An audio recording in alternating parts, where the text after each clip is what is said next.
Today is October 23rd. Welcome on into Daily Roderick, joined alongside by Bob Ramsey. Rammer, we have found ourselves in a Sunday, and the World Series not starting until Friday, which has allowed Major League Baseball front office and what have you for the 2025 season, and that's where the off season has already begun. Yeah. I don't have much to add to that because you're 100% right. Until you start to get into the issues, yeah. The Cardinals and other teams aren't working on things while the games are going on, but baseball traditionally frowns on making moves while focused. Yeah, and that's the same too, I think, for all sports. I mean, Yeah. the NFL does during Super Bowl week. I mean, it is something that all sports, I think, they want the focus on the games when the games are probably the biggest World Series in decades coming up this starting this weekend, and we will be getting into that on Friday's show, breaking down game one and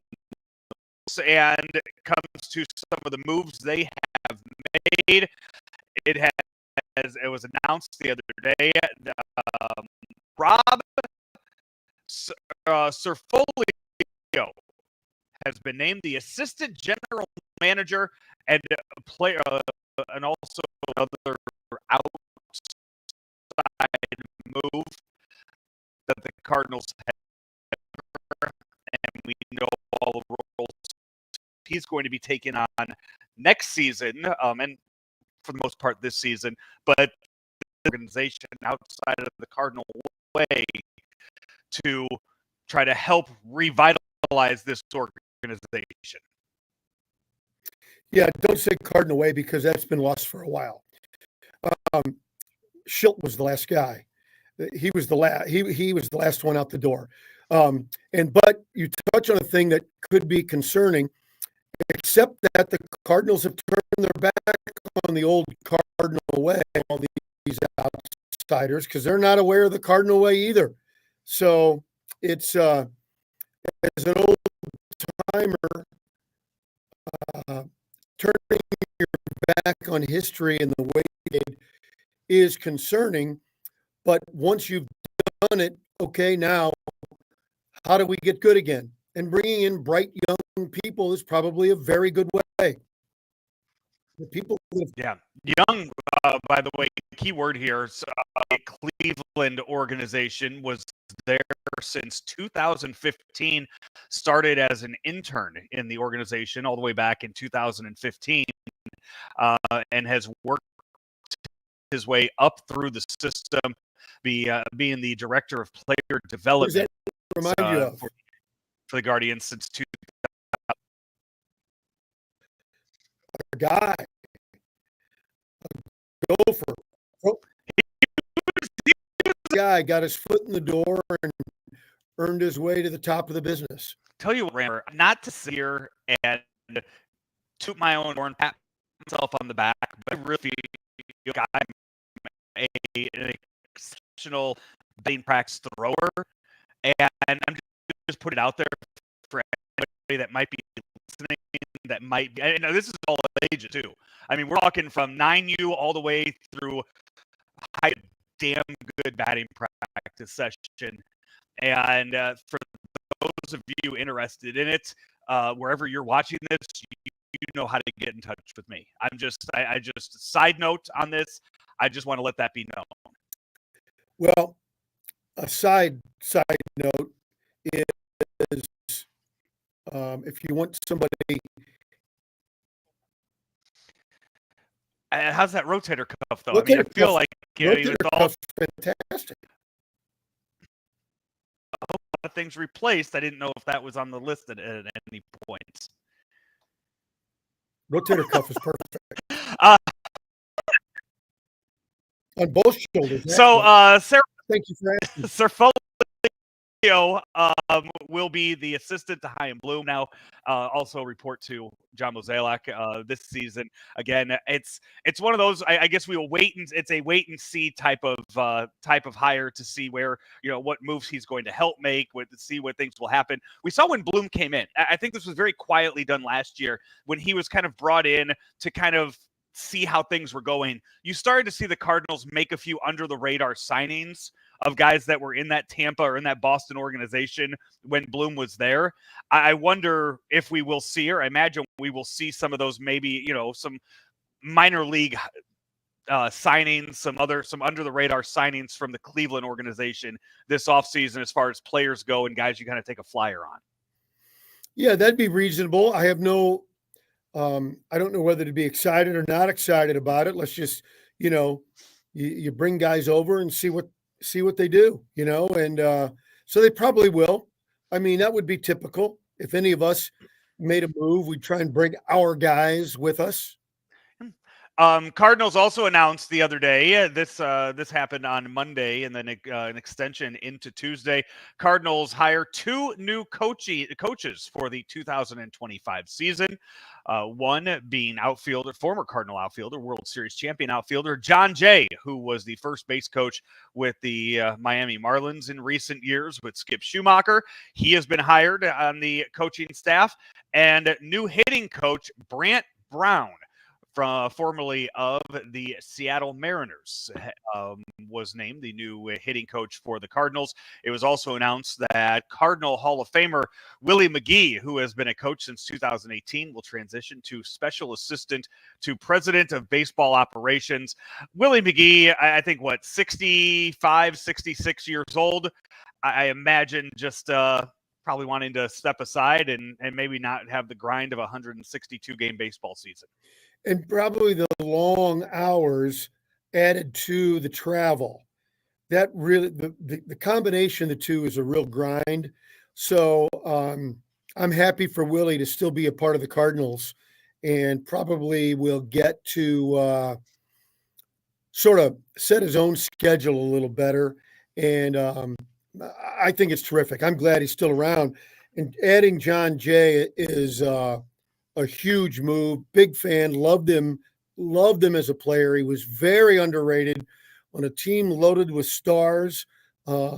He filled some very important roles and holes that the Cardinals needed filled in those 4 or 5 years when he was at his best. Yeah. But one of the things I'm most excited about for Willie McGee is when the Cardinals have the red jacket ceremonies that they do throughout the season. When they have things honoring former teams or opening day with that, Willie McGee can actually be out there enjoying the day with some of his old teammates. He doesn't have to wear the red jacket over his jersey and then go right back into the dugout and coach afterward. he can go. Right. Brant Brown is another one that, again, outside of the organization, coming in, 53 years old, was recently the bench coach for the Seattle Mariners for part of the 2024 season. He was the hitting coach for the Marlins in 2023. So not to connect too many dots or put too many pins in the board here, but you now have a former hitting coach for the Marlins, while the Marlins former head coach manager is currently out there looking for a job. Just to throw some things out there, that former Marlins head coach manager who was the former St. Louis Cardinals, just manager of the year in the National League. Yeah, nothing to look into too much with that, I would imagine. Back to Brant Brown, I think people won't. He was a decent hitting outfielder for a couple of years.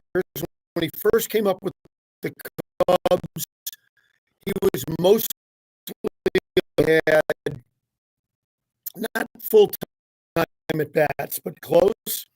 He was decent, and he had a couple of big games, if I recall, nice moments with the Cubs, and then kind of faded out. It happens a lot with guys like that. He kind of peaked at, like, I think 28 years old, 29 years old. Um, the league sort of figures you out, and that's the way in the coaching ranks. And I have no idea about his philosophies or his communication skills. We'll see what happens. As we mentioned previously, with the Dodgers from 2020 to 2022. So there's his resume for Brant Brown, the Cardinals' new hitting coach for the 2025 season. So a lot of new voices will be in that Cardinal clubhouse and in the organization starting in the 2025 year. So very much looking forward to seeing what other moves happen to be made over the next weeks and months into the hot stove season. Ramber, we have a World Series starting up on Friday. Yankees and Dodgers going at it for the 12th time in history for the World Series. But sad news to pass along. Woke up this morning to find out that Dodger Hall of Famer and former St. Louis Cardinal Fernando Valenzuela passes away at the age of 63. Was currently the Spanish color commentator for the Dodgers radio, and actually took time off this past month to work on his health and be ready to go for the 2025 season before passing away overnight. Former Cardinal, so I know that you got to see him up close during his time with the Redbirds. But Rammer, that 1981 season, when you go back and you look at what he did and what Fernando-Mania did for baseball that year, is really just untouched. Yeah, it really took baseball by storm. Young man from Mexico, unheralded, got scouted by a Dodger scout who was looking at somebody else and saw him pitch. And it didn't take him long to rise through the ranks and really burst onto the scene. And Fernando-Mania was great. The fan / cult following around him was really something to see. And I can only imagine what it would be now in the era of social media. But for 4 or 5 years, he was very, very good.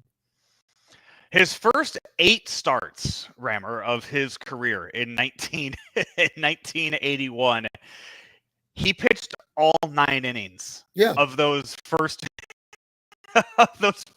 8 games. Yeah, and in postseason, I think it was that year with the World Series that he got a win. He gave up 4 or 5 runs, walked some guys, but grinded it out and pitched the whole game, and the Dodgers end up winning. It was done a little differently then. There was nothing. The word bullpen game, or the phrase bullpen game, had not been invented. Yeah, the no-hitter that he threw back in 1990. Not only, I mean, just for the fact of his no-hitter alone, but I think it's right up there with something we will never, ever see in baseball again, as there were 2 no-hitters thrown on that same day. Both Dave Stewart and Fernando Valenzuela both throwing their no-hitters on the same day that year was quite a feat. Rammer, do you remember that day? I just remember the Cardinals got no hit. Couldn't believe it, because if I recall, Fernando was already a little bit on the decline, and he shoved, and I think it was indication that he was still a competitor, and the Cardinals were not competitive. That was the last time the Cardinals were no hit before Johan Santana, right? Joe, I thought, you're the historian here on the show. You're supposed to know those. You're supposed to know those things. No, I was just going to say, if that was the case, Rammer, I was going to say the Cardinals still haven't been no hit since then. So that's the point I was. It just feels like it. Yeah, that's the point I was leading you to with saying that. Rammer, World Series Game 1 on Friday. We know the pitching matchups, Garrett Cole and Jack Flaherty. We will talk more about that matchup on Friday's show. Before we get to Game 1, I just got to say right now, I am very excited for a World Series between the Yankees and the Dodgers, just from a fan aspect, knowing how, I mean, without a doubt, we are getting the two best teams and handful of the best players in baseball on the biggest showcase of them all at the World Series. And the rosters, because of injury, are absolutely flawed. So you got the two highest paid teams, two best teams who are not at their best. So I think it's going to be an absolutely crazy World Series. And I anticipate tons of runs being scored. Having said that, somebody might come out of the box and throw a shutout because that's how baseball go. But on paper, it certainly looks like it is going to be a wild, high-scoring series. Game 1, Friday night in Los Angeles. We will come your way some point on Friday to preview the first two games in LA for this weekend. And Rammer, when we do so, as we do every day here on Daily Cards Live, brought to you by Munganess St. Louis Acura and Rammer Royal Banks. Royal Banks of Missouri, you know Royal Banks. It's where better service means better banking. Don't forget to get a hold of Royal Banks online at royalbanksofmo.com. Royal Banks, again, better service, better banking, member FDIC, and equal opportunity lender. He's Bob Ramsey. I'm Joe Roderick. Talk to you Friday right here in Daily Cards Live. Munganess St. Louis Acura has the vehicle you want, like the all-new 2025 MDX. Get the new 2024 RDX with financing as low as 3.9% or lease with no down payment and just $459 a month. Lease the electrified 2024 Acura ZDX for just $589 per month with zero down. We also have over 100 Acura certified pre-St. Louis Acura, better than ever for you.